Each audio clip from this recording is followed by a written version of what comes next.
देवेंद्रजी फडणवीस यांना शॅडो मुख्यमंत्री म्हणणारे हर्षवर्धन सपकाळ हे स्वतः 0 प्रदेशाध्यक्ष आहेत। त्यांच्या नेतृत्वात एकही निवडणूक जिंकता आलेली नाही।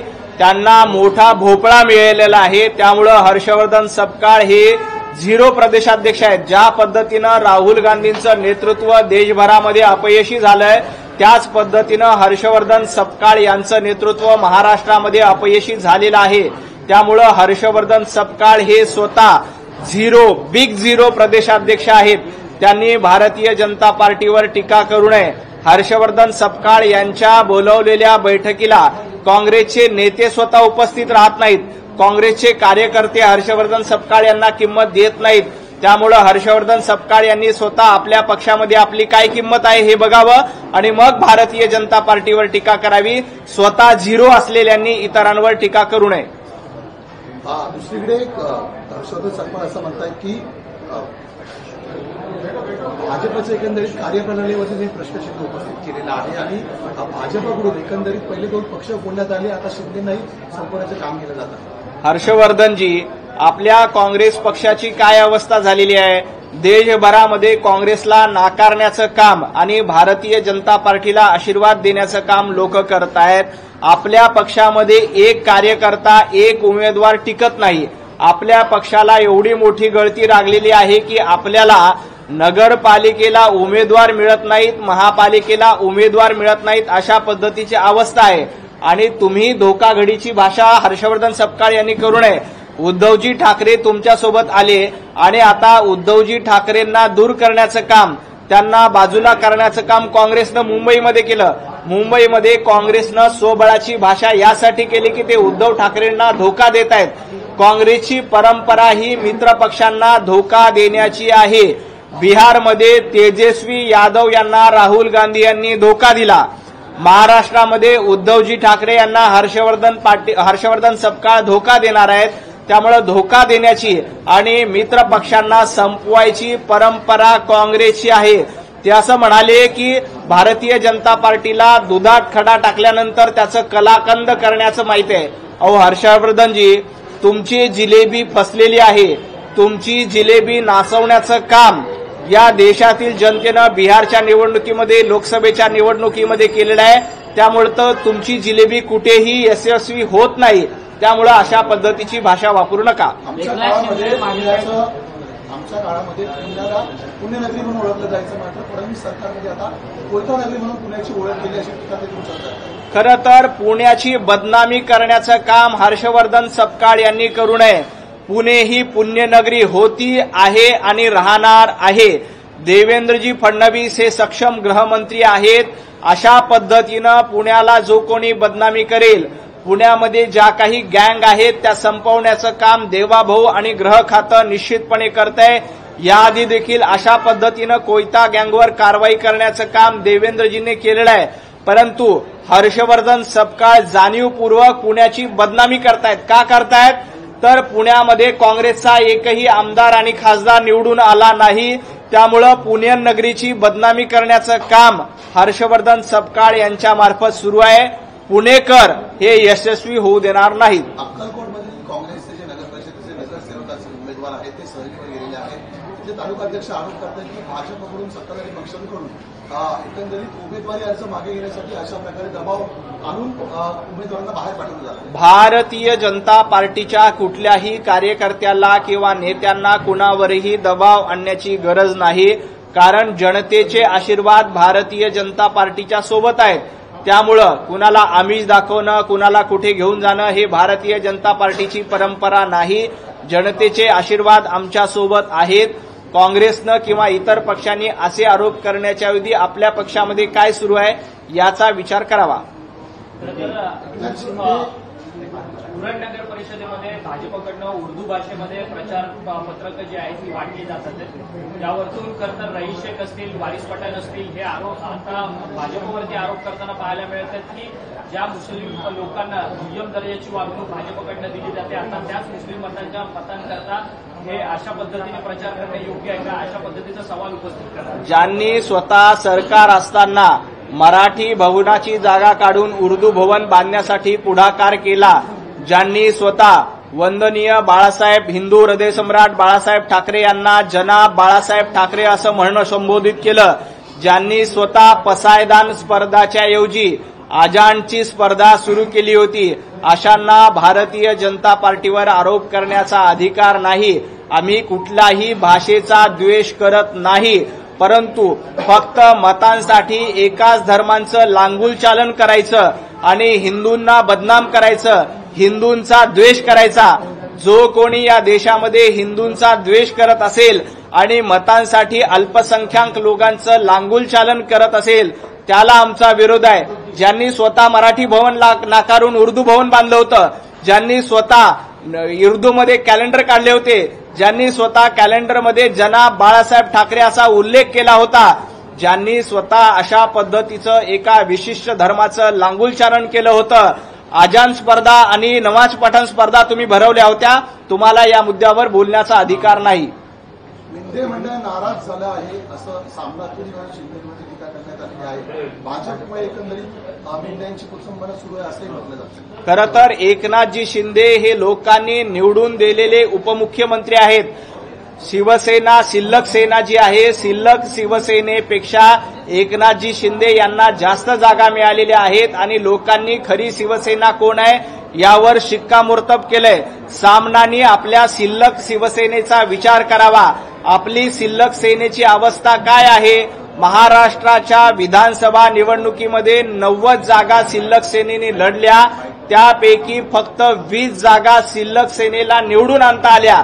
त्यामुळे शिल्लक सेनेने एकनाथजी शिंदे यांच्यावर टीका करण्याऐवजी आपल्या पक्षाची अवस्था काय आहे? मुंबई महापालिकेमध्ये काँग्रेसनं तुम्हाला नाकारलंय, लाथा मारल्यात। काँग्रेसनं स्पष्टपणे उद्धवजी ठाकरे तुमच्या पक्षाला लाथाळण्याचं काम मुंबईमध्ये केलं आणि सांगून टाकलं की आम्ही स्वबळावर लढणार। त्यामुळे सामनाकारांनी आपल्या पक्षाचा आधी विचार करावा। मुंबई महापालिकेमध्ये तुमची काय अवस्था होते हे बघा। प्रवक्ता सुषमा अंधारे म्हणतात की एकनाथ शिंदे हे अमित शहा यांचे समर्थक असल्यामुळे देवेंद्र फडणवीस त्यांचे पंख कापण्याचं काम चालू आहे आणि जे देवेंद्र फडणवीसचे समर्थक आहेत त्यांचे पंख अमित शहा कापण्याचं काम करतात। सुषमाताई अंधारे यांना एवढंच मला सांगायचं की अमितभाई शाह असतील, देवेंद्रजी फडणवीस असतील, भारतीय जनता पार्टी वाढवण्यासाठी काम करतायत, पक्षाला मोठं करण्यासाठी काम करतायत। देवाभाऊ आणि अमितभाई यांच्यामध्ये कुठेही वाद नाही। सुषमाताई आपल्या पक्षामध्ये काय आहे ते बघा। तुम्ही वंदनीय हिंदू हृदय सम्राट बाळासाहेब ठाकरे यांचा उल्लेख थेरडा म्हणून केला होता, आदित्य ठाकरेचा उल्लेख पोरगा म्हणून, कार्टा म्हणून केला होता। 12 पक्ष फिरून आलेल्या सुषमा अंधारे यांनी भारतीय जनता पार्टीवर बोलू नये। आपल्या पक्षामध्ये काय अवस्था आहे? सुषमा अंधारे, तुम्हाला पक्षामध्ये संधी मिळत नाही म्हणून तुम्ही किती इतर पक्षाचे उंबरवटे झिजवत आहात हे जर का आम्ही सांगायला सुरुवात केली तर अंधारे ताई तुमचं तोंड अंधारामध्ये देखील दिसणार नाही, हे लक्षात ठेवा। म्हणजे सुषमा अंधारे पक्षात स्थान मिळत नाही म्हणून इतर पक्षात जाण्याचा प्रयत्न करतात असं तुम्ही शोध घ्या। सुषमाताई अनेक पक्षाचे उंबरवटे झिजवतायत की उद्धव ठाकरे गटामध्ये मला किंमत नाही म्हणून सुषमाताई अनेक पक्षाचे उंबरवटे झिजवत आहेत, परंतु त्यांना कुणीही स्थान देत नाही। अशा सुषमा अंधारेंनी, ज्यांनी आधीच 12 पक्ष फिरून आलेत, आधी त्या काहीतरी डाव्यांसोबत होत्या, मग शरद पवार साहेबांसोबत गेल्या, मग उद्धवजी ठाकरेंसोबत आल्यात, आता तिथे डाळ शिजत नाही म्हणून इतर पक्षाचे उंबरवटे झिजवण्याची माझ्याकडे माहिती आहे। त्यामुळे सुषमा अंधारे यांनी अमितभाई शाह आणि देवेंद्रजी फडणवीस यांच्यावर टीका करू नये। मागील काही दिवसांपासून एकनाथ शिंदे भाजपवर नाराज आहेत, त्याचे प्रमुख कारण अमरनाथमध्ये किंवा डोंबिवलीमध्ये झालेले पक्षप्रवेश असतील। काल ते अमित शहाना भेटले, त्यांनी नाराजी व्यक्त केली। स्वतः उपमुख्यमंत्री एकनाथजी शिंदे यांनी दिल्लीमध्ये काल स्पष्टपणे सांगितले की मी कुठेही नाराज नाही। दिल्लीमध्ये अमितभाई शहा यांची भेट बिहारचं अभिनंदन करण्यासाठी केली होती।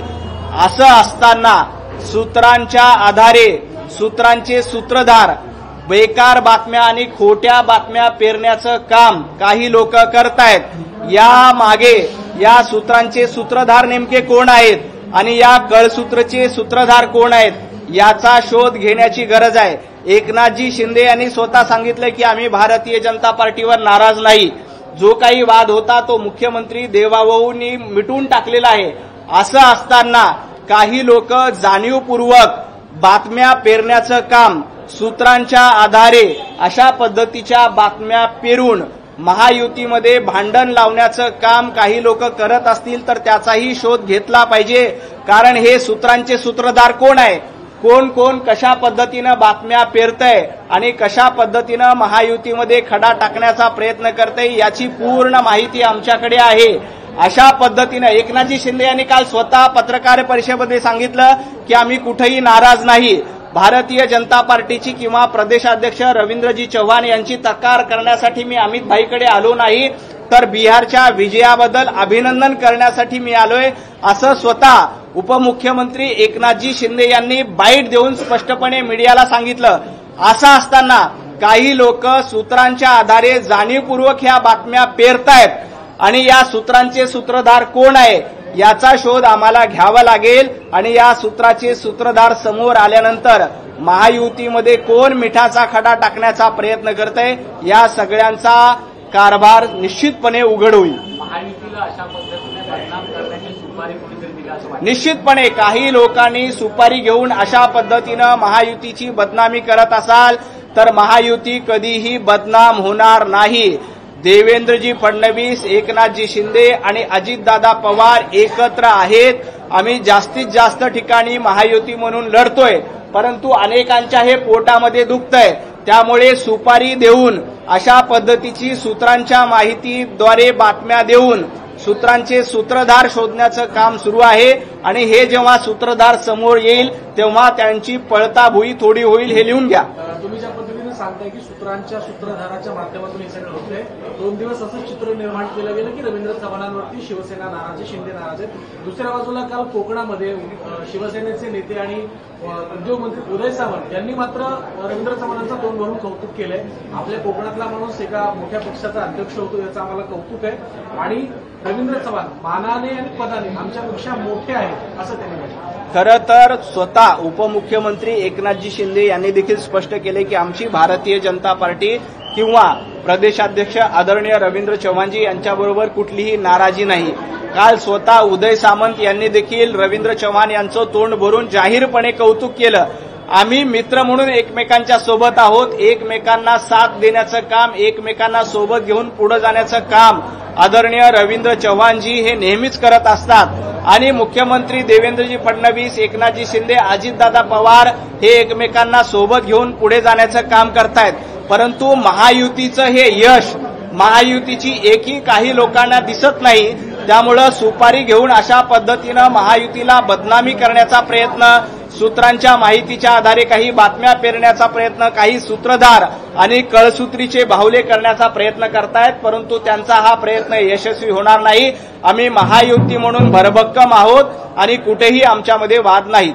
मनोज जरांगे पाटील यांना त्यांच्या जीवन धोका असल्यामुळे सरकारने त्यांना सुरक्षा पुरवली होती, मात्र आता त्यांनी अंगरक्षकांना सोबत घेण्यास नकार दिलेला आहे. त्यांचं म्हणणं आहे की देवेंद्र फडणवीस आणि अजित पवार हे दोघेही नेते धनंजय मुंडेला चौकशीला बोलवत नाहीयेत, त्यामुळे आता मी यांना सोडणार नाही. या दोघांनाही ठरवायचंय त्यांना लाखो मराठे हवेत की एकटा धनंजय मुंडे हवा. माझी माननीय मनोज जरांगे पाटील यांना विनंती आहे की मनोज जरांगे पाटील, आपल्या जीवाला धोका आहे, या पार्श्वभूमीवर राज्य सरकारने आपल्याला सुरक्षा देऊ केलेली आहे, त्या सुरक्षेचा स्वीकार करावा. कारण आपला जीव महत्वाचा असतो.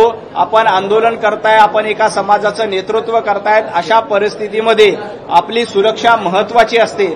त्यामुळे माझी मनोज जरांगे पाटील यांना नम्र विनंती आहे की आपण पोलिसांची सुरक्षा स्वीकारली पाहिजे.